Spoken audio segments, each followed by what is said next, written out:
तो पाचन तंत्र के बारे में पूरा आप लोग को बताया जाएगा ना, सुनते रहिएगा सभी लोग, ठीक है। तो जैसा कि आप लोगों को पता है, पाचन तंत्र के अंतर्गत भोजन का पूरा भोजन को ग्रहण करना, भोजन को चबाना और भोजन का डाइजेस्ट होना, उसके बाद भोजन का अपशिष्ट पदार्थों में बदलकर बाहर निकलना, ये सब सारी जो प्रक्रियाएं हैं सब पाचन तंत्र के अंतर्गत आती है ना। तो पाचन तंत्र की बात की जाए तो पाचन तंत्र में आपके मुख्य दो अंग भाग लेते हैं, ठीक है। दो अंग भाग लेते हैं, एक होता है आपका एलिमेंट्री कैनाल और दूसरा होता है आपका पाचन ग्रंथियां।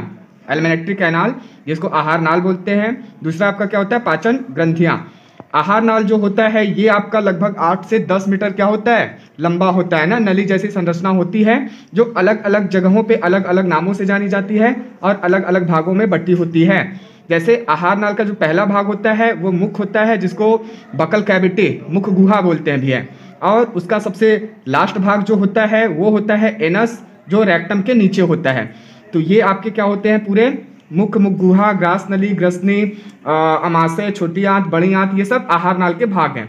उसके बाद जो पाचन ग्रंथियां होती हैं, तो पाचन ग्रंथियां क्या करती हैं, आहार नाल में भोजन हमारा रहता है और पाचन ग्रंथियां क्या करती हैं कि पाचन ग्रंथियां पाचक रस को स्रावित करती हैं, जिससे हमारा जो भोजन होता है वो क्या होता है, डाइजेस्ट होता है ना। तो कुछ इस प्रकार से आपको आहार नाल और पाचन ग्रंथियों के बारे में इसमें जान सकते हैं, ठीक है। आगे हम लोग चलेंगे, स्टार्ट हो गया। तो ये है डाइजेस्टिव सिस्टम का पूरा फिगर। तो यहाँ पे आप देख सकते हैं कि ये आपका माउथ होता है, मुख होता है और ये बकल कैविटी होता है, और ये पूरा आपका आहार नाल होता हुआ आपका लास्ट भाग आहार नाल का ये एनस होता है ना। तो बात की जाए एलिमेंट्री कैनाल की, तो ये मुख हो गया, फिर उसके बाद यहाँ पे पीछे ग्रसनी होता है, ये भाग जो आपका होता है ग्रास नली फुट पाइप होता है, फिर ये भाग आपका अमाशय होता है, ये वाला भाग अमाशय होता है, फिर उसके बाद आहार नाल का ये भाग जो होता है आपका छोटी आंत होता है, फिर साइड साइड में ये जो लगा है ये आपका क्या होता है, बड़ी आंत होता है। फिर इन्हीं से लगी आपकी क्या होती है, ग्रंथियाँ होती है। तो सबसे पहले माउथ के पास होती है आपकी लार ग्रंथियाँ। तो लार ग्रंथियाँ 3 जोड़ी पाई जाती हैं, एक जोड़ी आपका कान के पास पाई जाती है जिसको कर्णमूल ग्रंथियां कहते हैं, फिर जीभ के नीचे एक जोड़ी ग्रंथि पाई जाती है जिसको क्या कहते हैं, अधोजिह्वा ग्रंथि कहते हैं, और उसके बाद जबड़े के नीचे भी आपकी ये ग्रंथि लार ग्रंथि पाई जाती है जिसको क्या कहते हैं, अधोहनु ग्रंथि कहते हैं। तो अभी हम लोग बात कर रहे हैं ग्रंथियों की। उसके बाद आपका पाया जाता है लीवर, ये भी सबसे बड़ी ग्रंथि होती है, तो ये यहाँ पे पाया जाता है अमाशय के पास। फिर अमाशय के नीचे की ओर आपको देख रहे हैं ये येलो टाइप जो स्ट्रक्चर दिख रहा है, ये आपका होता है अग्नाशय ग्रंथि। उसके अलावा आपका कुछ ग्रंथियां अमाशय में भी पाई जाती हैं और कुछ ग्रंथियां छोटी आंत में भी पाई जाती हैं। तो हम लोग बारी बारी से सबके बारे में जानेंगे ना, सब स्टार्ट। तो ये सबसे पहले हम बात करेंगे मुख की। मुख जो होता है हमारा 2 होठों से घिरा होता है। मुख के अंदर आपका भोजन को क्या किया जाता है, ग्रहण करके दांत के द्वारा भोजन को चबाया जाता है। तो सबसे पहले हम लोग बात करेंगे दांत की। दांत जो होते हैं, मनुष्य जो होता है द्विबारदंती होता है, आई मीन कि मनुष्य के जीवन काल में 2 बार दांत आते हैं। एक होता है शिशु दांत जिसको दूध का दांत भी बोलते हैं, जो 12 वर्षों तक रहता है। उसके बाद आता है आपका स्थायी दांत। मनुष्य जो होता है वो विषम दंती होता है, आई मीन कि मनुष्य में 4 प्रकार के दांत होते हैं, जैसा कि आप देख सकते हैं 4 प्रकार के दांत। तो ये आपका है इंसीजर जिसको कृंतक कहते हैं, फिर साइड में आपका ये जो दांत होते हैं रदनक कहलाते आपके कैनाइन, उसके बाद ये प्रीमोलर और ये आपके मोलर, इंसीजर, कैनाइन, प्रीमोलर और मोलर। तो मनुष्यों में 4 प्रकार के दांत होते हैं, आई मीन कि मनुष्यों में कुल दांतों की संख्या 32 होती है। उसका एक फार्मूला भी होता है, उस फार्मूला का स्टार्ट ये है मनुष्य के दांत का फार्मूला। मनुष्य के दांत का फार्मूला होता है 2123/2123, मतलब 2123/2123 और बराबर आपका हो जाता है, ऊपर 2 से गुणा नीचे भी 2 से गुणा करते हैं तो टोटल ऊपर 16 दांत हो जाते हैं और नीचे भी क्या हो जाते हैं 16 दांत। इक्वल कितने हो जाते हैं, टोटल 32 हो जाते हैं। तो ये इनकस, ये कैनाइन, ये प्रीमोलर, ये मोलर, इन सभी का गुणा हम लोग 2-2 से कर देंगे तो 16 ऊपर आएगा, 16 नीचे दांत आ जाएंगे। तो इस प्रकार से मनुष्य में इतने दांत पाए जाते हैं। स्टार्ट। उसके बाद मुख में आपका एक मांसल युक्त अंग पाया जाता है जिसको जीभ बोलते हैं। जीभ क्या होता है, पीछे से आपका जुड़ा हुआ होता है और आगे से क्या होता है, स्वतंत्र होता है।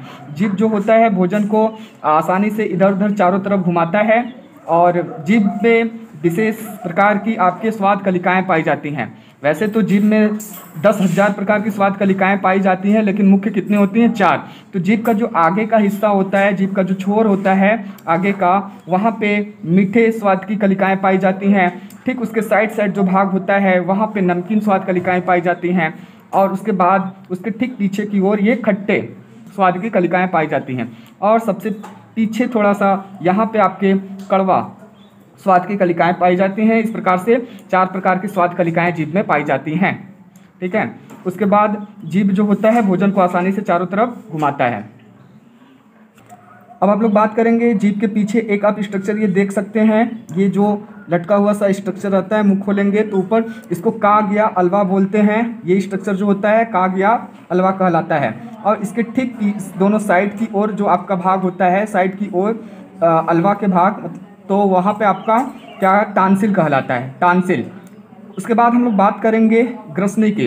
तो ये देख सकते हैं अलवा के ठीक पीछे जो आपका स्ट्रक्चर दिखाई दे रहा है, आपका गले में ठीक पीछे लगभग 12 से 15 सेमी का जो स्ट्रक्चर होता है वो आपका होता है ग्रसनी। ग्रसनी 3 प्रकार के होते हैं। ग्रसनी का मेन काम होता है भोजन को ग्रास नली में भेजना और सांस को श्वास नली में भेजना, मतलब ऑक्सीजन को श्वास नली में भेजना। तो ग्रसनी के बाद आपका ग्रास नली आता है। ग्रास नली में आपका भोजन संकुचित होकर डायरेक्ट आमाशय में आता है। तो सबसे पहले हम लोग बात करेंगे यहाँ पे जो आपकी है लार ग्रंथियाँ। लार ग्रंथियाँ बताया गया कि लार ग्रंथियाँ 3 प्रकार की होती हैं। तो भोजन को जैसे ही चबाया जाता है तो मुख में लार स्रावित होने लगता है। लार क्या करता है, भोजन को लुगदी बना देता है जिससे कि निगलने में आसानी हो। और लार में एक प्रकार का एंजाइम पाया जाता है जिसको बोलते हैं टाइलिन। तो ये कार्बोहाइड्रेट, स्टार्च को कार्बोहाइड्रेट जो होता है उसका पाचन करता है।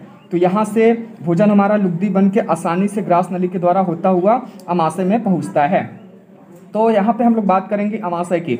आमाशय, यहाँ पे भोजन हमारा जो रहता है कम से कम 3 से 4 घंटे भोजन ठहरता है। आमाशय जो होता है इस प्रकार की इसकी संरचना होती है। आमाशय में की दीवारों पे जठर ग्रंथियाँ पाई जाती है जिससे जठर रस निकलता है। तो जठर रस में आपके 3 प्रकार के पाचक रस मिले होते हैं। एक आपका होता है HCl, एक आपका होता है रेनिन, एक आपका होता है पेप्सिन। HCl, पेप्सिन और रेनिन। HCl क्या करता है कि भोजन के बड़े बड़े टुकड़ों को छोटे छोटे टुकड़ों में कन्वर्ट करता है और साथ ही साथ बैक्टीरिया को मारने का काम करता है। और यहाँ पे आपका जो पेप्सिन होता है वो पेप्टोन्स की क्रिया के द्वारा प्रोटीन का पाचन करता है। और आमाशय में पाया जाने वाला जो रेनिन होता है पाचक रस, वो दूध के छोटे छोटे कणों को तोड़ता है। तो इस प्रकार से भोजन यहाँ पे 3 से 4 घंटे ठहरता है और भोजन के बड़े बड़े जो पार्ट्स होते हैं वो छोटे छोटे कणों में बदल जाते हैं। फिर उसके बाद आपका भोजन हमारा साथ ही साथ छोटी आंत में आता है। तो वहाँ से हम लोग सबसे पहले एक चीज़ और जान लेंगे, ये है आपका लिवर, यकृत। लिवर जो होता है ये सबसे बड़ी ग्रंथि होती है। ये पूरे बॉडीज़ की सबसे बड़ी ग्रंथि होती है। ये पीत रस का निर्माण करती है। तो भोजन में जो पीत रस होता है ये डायरेक्ट आपका आमाशय में मिल जाता है। तो आमाशय में मिलाने का काम, ये नीचे आप लोग देख रहे हैं, इसको बोलते हैं गाल ब्लैडर। ये होता है पित्ताशय। तो पीत रस जैसे ही इकट्ठा होता, जैसे ही स्रावित होता है वो आके पित्ताशय में भर जाता है। फिर पित्ताशय की नली आपकी आमाशय से लगी होती है, वहाँ पे जाके आपका भोजन में पीत रस मिल जाता है। बात की जाए नीचे आपके एक देख रहे हैं, ये जो ग्रंथि होती है अग्नाशय ग्रंथि होती है। अग्नाशय ग्रंथि को मिश्रित ग्रंथि भी कहते हैं। इससे अग्नाशयी रस निकलता है जिसमें कुछ विशेष प्रकार के पाचक। तो ये आपका अग्नाशयी ग्रंथि, जैसा कि बताया गया, अग्नाशयी ग्रंथि को मिश्रित ग्रंथि भी कहते हैं। यहाँ पे आपका एक विशेष प्रकार का इंसुलिन हार्मोन्स भी बनता है। लेकिन हम पाचक रस की बात करेंगे तो अग्नाशय ग्रंथि होता है, यहाँ से अग्नाशयी रस निकलता है जिसमें विशेष प्रकार के पाचक रस होते हैं। तो बात की जाए, हम लोग सबसे पहले पीत रस की बात करते हैं। तो पीत रस जो होता है यकृत से स्रावित होकर गाल ब्लैडर आपका इकट्ठा हो जाता है पित्ताशय में, और वहाँ से आपका ग्रहणी में, मतलब छोटी आंत की जो शुरुआत वाली भाग होती है वहाँ पे मिल जाता है, और अग्नाशयी रस भी यहाँ पे मिल जाता है। अग्नाशयी रस जो होता है इसमें आपके 3 प्रकार के एंजाइम पाए जाते हैं। एक आपका होता है ट्रिप्सिन एंजाइम, दूसरा होता है लाइपेज एंजाइम तथा तीसरा होता है एमाइलेज एंजाइम। तो बात की जाए ट्रिप्सिन जो होता है ये प्रोटीन का पाचन करता है, और साथ ही साथ जो आपका लाइपेज होता है वो आपका वसा का पाचन करता है, और जो आपका एमाइलेज एंजाइम होता है वो कार्बोहाइड्रेट का पाचन करता है। मतलब कि अग्नाशयी रस में 3 प्रकार के एंजाइम होते हैं। कौन कौन? ट्रिप्सिन जो प्रोटीन का पाचन करता है, लाइपेज जो आपका वसा का पाचन करता है, और एमाइलेज जो आपका क्या चीज़ का पाचन करता है? कार्बोहाइड्रेट का पाचन करता है। तो यहाँ से हमारा जो भोजन होते हैं छोटे छोटे कणों में बंटकर आ जाते हैं छोटी आंत में। तो छोटी आंत में सभी भोजन आपके एकदम छोटे छोटे कणों में बट के आ जाते हैं। बात की जाए छोटी आंत की, तो छोटी आंत लगभग 5 से 6 मीटर लंबी बेहद कुंडलित संरचना होती है। इसकी दीवारों पर, इसकी आंतरिक दीवारों पर हेयर लाइक बाल की तरह लाखों एकदम संरचनाएं पूरी लगी होती हैं, जो आपके पोषक तत्वों के छोटे छोटे कणों को क्या कर लेती हैं? एब्जॉर्ब कर लेती हैं, अवशोषित कर लेती हैं, और डायरेक्ट अवशोषित करके मिला देती हैं रुधिर कोशिकाओं में, जहां से आपका पोषक तत्व पूरी कोशिकाओं तक पहुंच जाता है। फिर उसके बाद आपका बचा हुआ जो भाग होता है, ये देख रहे हैं कि साइड में आपकी जो बड़ी आंत है, बड़ी आंत में आपका अपचा भोजन पहुंच जाता है। लगभग भोजन जो अपचा भाग भोजन का होता है वो पहुंच जाता है, और वहाँ पे भोजन के जो भी आपके कण होते हैं, आई मीन कि वहाँ पे वाटर जो होता है कुछ बचा हुआ, वो आपका बड़ी आंत में HCl भी स्रावित होता है, वो क्या कर लेता है? आपका अवशोषित कर लेता है बड़ी आंत। तो यहाँ पे बड़ी आंत में आपका जो भोजन होता है लगभग अपशिष्ट पदार्थों में यहाँ पे बदलने लगता है। फिर अपशिष्ट पदार्थों में बदलने के बाद भोजन को आप वहाँ पे एकदम भोजन क्या हो जाता है? खराब पदार्थों में बदल दिया जाता है, जिसको बड़ी आंत की सबसे अंतिम भाग जो होता है गुदा के द्वारा बाहर निकाल दिया जाता है। यहाँ पे जाके डाइजेस्टिव सिस्टम का पूरी प्रक्रिया ख़त्म हो जाती है।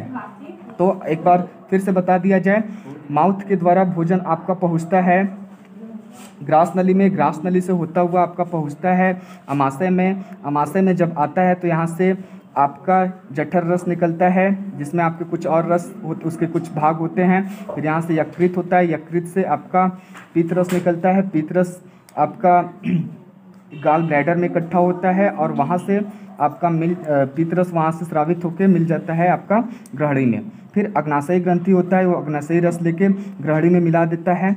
फिर भोजन हमारा पहुंच जाता है कहाँ पर? छोटी आंत में। छोटी आंत में भोजन एकदम छोटे छोटे कणों में बदल जाता है। वहाँ पे पोषक तत्व जो भोजन के होते हैं पूरे अवशोषित कर लिया जाते हैं, और उसको रुधिर कोशिकाओं में क्या किया जाता है? मिला दिया जाता है। फिर भोजन आगे बढ़ जाता है हमारा इधर से आपका बड़ी आंत में। बड़ी आंत में भोजन के जो भी कुछ अपचे भाग रहते हैं वो पच जाते हैं, और वहाँ पे बड़ी आंत में HCl स्रावित होता है, वो क्या कर लेता है? भोजन के वाटर को अवशोषित कर लेता है। फिर भोजन हमारा यहाँ पे अपचा भोजन अपशिष्ट पदार्थों में पूरा टोटल भोजन बढ़ जाता है, और जिसको हम लोग अपशिष्ट पदार्थ भी करते हैं, जो एनस के द्वारा बाहर निकाल दिया जाता है। तो ये आपका यहाँ पे डाइजेस्टिव सिस्टम पूरा समाप्त हो जाता है। तो थैंक यू सो मच।